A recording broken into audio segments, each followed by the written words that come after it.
All right, welcome back to the second video in the suspension video series. In this last video, we're going to talk about how all of those components that we mentioned in the first video, control arms, springs, McPherson struts, or shock absorbers, how all of these components are going to be put together and what designs use what components. So first, it's important to designate, there's sort of this umbrella of either is the suspension considered independent suspension or is it considered non-independent. So what we have is two pictures here. I'm going to start with the bottom one, non-independent or solid axle, and what it is exactly what it sounds like as far as solid axle designs. It means that I have pretty much a solid bar going from right to left, and I still have springs, I still have shock absorbers. Here's the thing, if one wheel moves up, say over a speed bump or over a rock, it's going to tilt the whole axle, which is going to affect the contact patch of the left tire or the opposite tire. So when we say solid rear axle, that doesn't necessarily mean it's a rear-wheel drive vehicle. There are two terms that get used. We have live axle and dead axle. A live axle is going to be one that has a differential in it, and drive axles that transfer power out to the rear wheels. Or front wheels, because actually this isn't just rear suspension. You can have a solid front axle as well. Now, if it's, let's say, a front-wheel drive vehicle that has a solid rear axle, it's probably going to use a dead axle. A dead axle is pretty much what this picture is right here, which is where we have pretty much sort of a solid piece that's connecting my right and left suspension. Now, our springs might sit on here. Like I said, we'll still have shock absorbers. It just means that when one wheel moves, it's going to teeter the whole rear axle, and it is going to affect the contact patch of the opposite side that is not lifting. Now, an independent suspension is going to mean that my right and left sides move independently of each other. So you can see in the picture here, I've got one wheel that's going up over a bump, and it is not affecting the other side. So you can think of your control arms on two separate pivot points, right? Like my two shoulders here. They're both connected to the frame, but one side can move separately from the other, as to where a solid rear axle or a solid front axle, a solid axle design suspension system, is going to tilt more like this. We don't have those same pivoting axes or axes. So again, independent or non-independent, those are sort of the big umbrellas that everything else falls under. Now, independent has many different subcategories and many different designs that fall under the independent category. Non-independent doesn't really, it's pretty much a solid axle going from left to right. Like I said, that can be front and rear. So here's another example. Here's actually an example of a dead axle that I just talked about. I guess I got a little ahead of myself here. We have leaf springs in this design, right?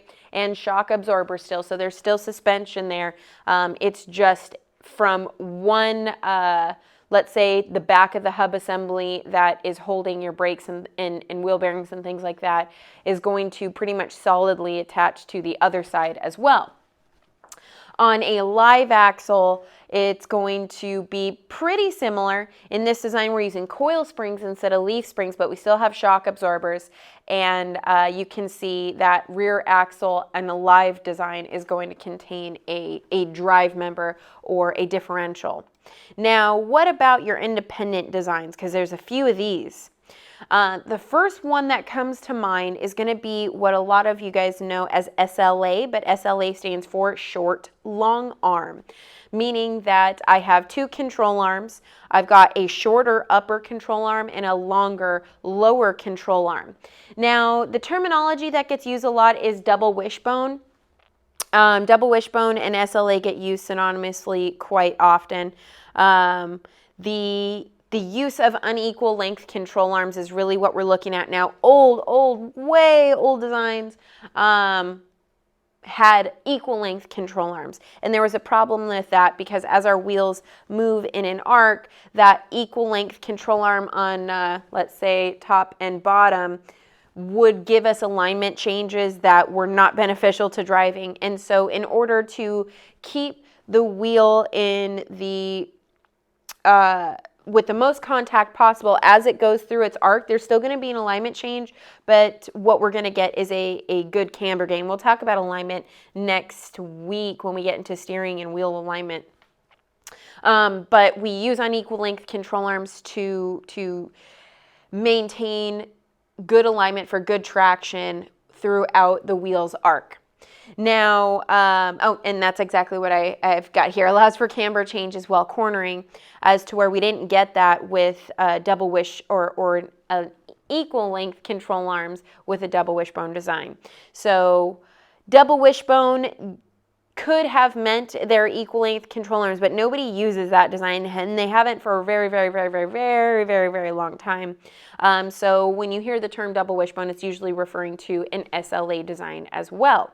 So here's a good picture of one. In green, we've got a shorter upper control arm. Remember, our control arms on the inside are always going to mount to the frame, and the outside is going to mount to our steering knuckle, usually through a ball joint. But in the rear or non-drive wheels, you might just have another bushing because, I'm sorry, not the non-drive wheels, non-steering wheels. So in the front, in some rear, on some vehicles, we need a pivot for steering. So we need the connection of the control arm to be our ball joint. But it's not always a ball joint if it's a non-steering wheel. So let's say it's a rear wheel that doesn't steer, then it's just going to be another bushing. On the bottom, like I said, we've got the longer control arm connecting to the frame and the steering knuckle as well. In between on this design, we've got a coil spring. Doesn't have to be a coil spring, could be a torsion bar, could be an airbag, doesn't matter. However, on some SLA designs, you might find the coil spring on top of the upper control arm instead of in between.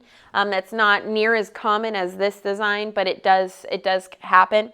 Here's a real life example. You can see here, this is a front wheel drive car because I can see a drive axle there, or maybe it's a four-wheel drive car. This spring designed probably because this is a drive wheel is going to be a torsion bar, you can see here, but we've got a short upper control arm and a long lower control arm. Now, a lot of vehicle manufacturers went to a double wishbone modified strut design, where we've got an upper control arm and a lower control arm, but they're still using a strut. Some people can call that a McPherson Strut. You can. It is a modified strut design though. And this strut doesn't have to provide structural support because we have an upper control arm. Like I said, our vehicle is always going to have that lower control arm, but you can see on this design, we're able to use a strut. Now, there's benefits of having the strut sort of self-contained as its own unit. This design is going to allow for, this is actually your steering member here, but it would allow potential room for a drive axle. In fact, that's why Honda used this design for a while on their Civic and on their Accord, because it provided room for an axle rather than having the spring just in between here. And what they did is the shock absorber, or the strut, if you will, sort of forked underneath so the axle can come in between. And the sway bar can connect to the knuckle on this design rather than the lower control arm, which is common. Now, the other design would be a full-fledged true McPherson strut design. Now, I know I told you that the McPherson Strut is a component, but it's also a design.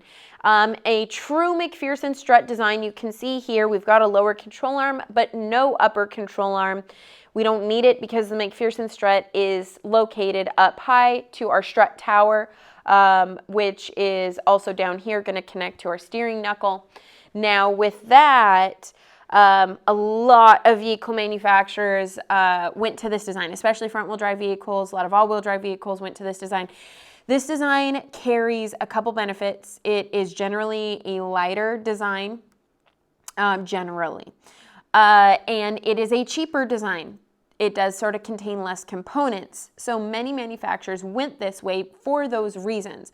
However, if you're talking high-end, true, really well-handling type of suspension systems, which one is going to be best, McPherson Strut or SLA?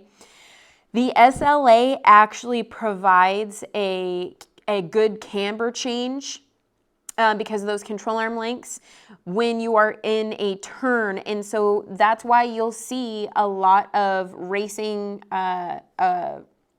class vehicles are going to be running that type of suspension. Not many of them are running McPherson Strut design because they're not going for cheaper. They're going for what is going to be the best performance. Now that's why, let me just sort of go back here again, because that's why some manufacturers decided to use the in-between, the double wishbone modified strut design, because you get the benefit sort of a McPherson Strut self-contained design. You get the room for a drive axle, and you're going to get the camber changes because of your upper and lower control arms. So this was really a good design.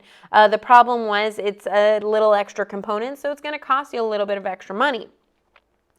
And that's also probably why Honda got rid of the double wishbone modified strut design, and they went to a full-fledged McPherson Strut for most everything they have now, because it's cheap, it's light, and it works, you know, unless you're trying to do some serious stuff. So again, that McPherson Strut is going to allow for a drive axle down here because it's mounting on our upper control arm, rather than Honda's modified design where it had sort of the fork in the strut. They didn't need that. So either of those are going to fit a front wheel drive axle or an axle, whatever. So this could be in the front, this could be in the rear. It doesn't matter. All of these independent designs can be in the rear as well as the front.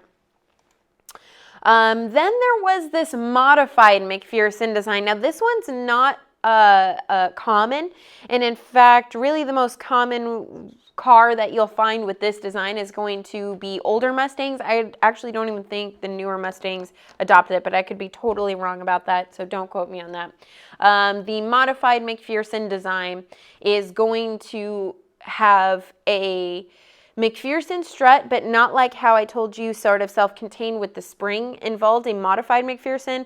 The spring is not on the strut. However, the strut does still provide structural support. So a strut in this design, a modified McPherson Strut, is going to be a really beefy shock absorber that's going to provide structural support. That's pretty much it. So in this design, no upper control arm because the strut is providing the support. We still have a lower control arm, and then our coil spring just happens to be separate of our strut. Here's a better picture here. Here's our strut.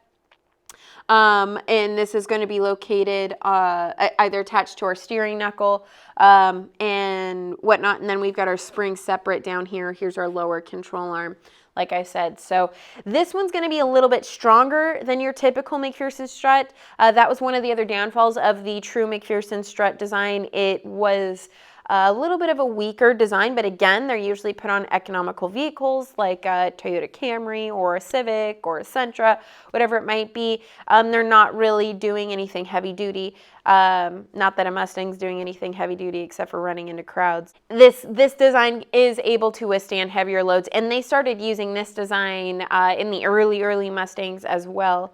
And they continued this one through. I don't know what year they discontinued it, but I don't think they use it anymore. Like I said, it could be wrong.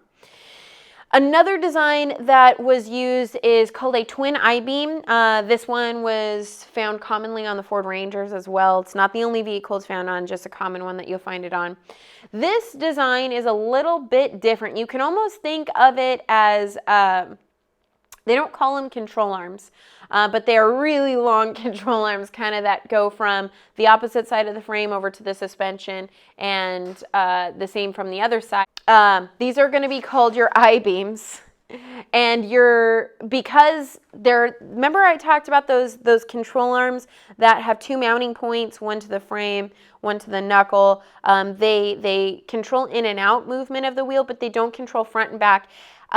Now you'd say, okay, so does it use a strut rod? So it uses a similar rod, but instead of being mounted from the control arm to the front of the vehicle or toward the front of the vehicle on the frame, instead it's mounted from our suspension component to the rear. So it does the same job, but instead it's called a radius rod. I didn't make a slide for a radius rod. You guys will get more into that type of stuff in a suspension class. But having this insanely long I-beam, which like I said is sort of replacing a control arm, is going to allow for a whole lot more travel of your suspension. And getting that travel can help a lot out with, especially like off-roading and things like that. And it allows those wheels to be able to get a lot more travel and swing in a lot larger of a wide radius. Now, I gave you guys a video on adaptive suspension. Like I said, a lot of it has to do with using magnetic fluid. There's also adaptive suspension as far as your sway bar. Remember I talked about your sway bar either being allowing body roll or not, right? So it's going to shift body weight depending on how you're turning. So they make sway bars that are adaptive. So the center torsion piece is going to be adjustable, and depending on what drive mode you're in, that sway bar is going to be stiffer or it's going to be softer. Now, one thing I didn't really mention is setups, and I don't want to get too into it because I'll let a suspension class, like I said, get much deeper into this. If you're trying to go for performance, stiff springs are good. Stiff sway bars are good. I don't recommend that you use them together. So having too stiff of a spring and too stiff of a sway bar can actually cause problems, some understeer problems. You want a little bit of body roll. It's going to actually help you bite in a turn. If you get no body roll at all, it's going to take some traction away from you and like I said, could cause problems when you're trying to get traction in a turn. So I would recommend choosing one or the other. Either get a really beefy sway bar and then use a little bit of a softer spring. Not softer than stock, but softer than, a racing stiff spring. Or use really stiff springs and a softer sway bar. That way you can allow for a little bit of that body roll, but you don't want a super stiff sway bar and a super stiff spring. So that's just sort of something to think about when you're doing a setup on your vehicle. I didn't talk a lot about bushings, so I just want to go ahead and revisit that for a second. If you're trying to make modifications to your car, a good upgrade is going to be polyurethane bushings. Remember, part of the bushings job, they're usually made of rubber. Part of that job is shock absorption as well in between components.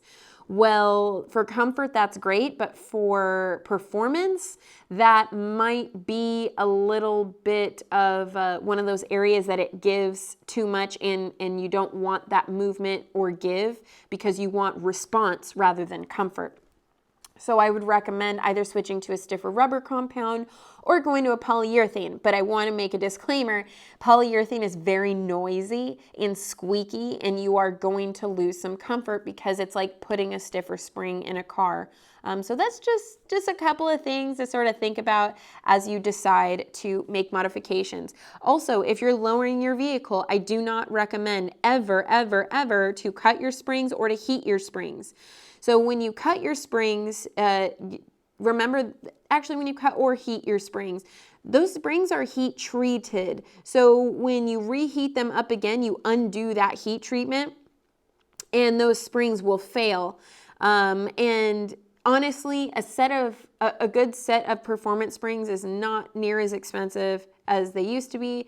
I would recommend just saving up $200, getting yourself a set of some performance springs. And if you really want to do a good upgrade and you've got a little bit of money to spend, I would recommend coilovers that are adjustable, because coilovers are very much like sort of your McPherson design, where we've got the spring and the shock absorber all in one contained unit. A lot of nicer coilover designs are going to allow for adjustment. So adjustment for ride height, adjustment for your spring tension, essentially, on a lot of them. And then a lot of times on the really nicer ones, you have adjustment with your shock absorber as well, adjusting your compression and rebound and stuff like that. So that adjustability is just more ways for you to be able to customize your ride for what type of racing and performance you want. So anyways, if you guys have any questions, I just sort of briefly covered everything in a nutshell because this is for an automotive principles class. Like I said, if you really enjoyed all of this, then I highly recommend you sign up for a suspension class because we dive super deep into all of that. So if you have any questions, post them in the comments or send me a message on Canvas, and I will see you guys in this week's Zoom session.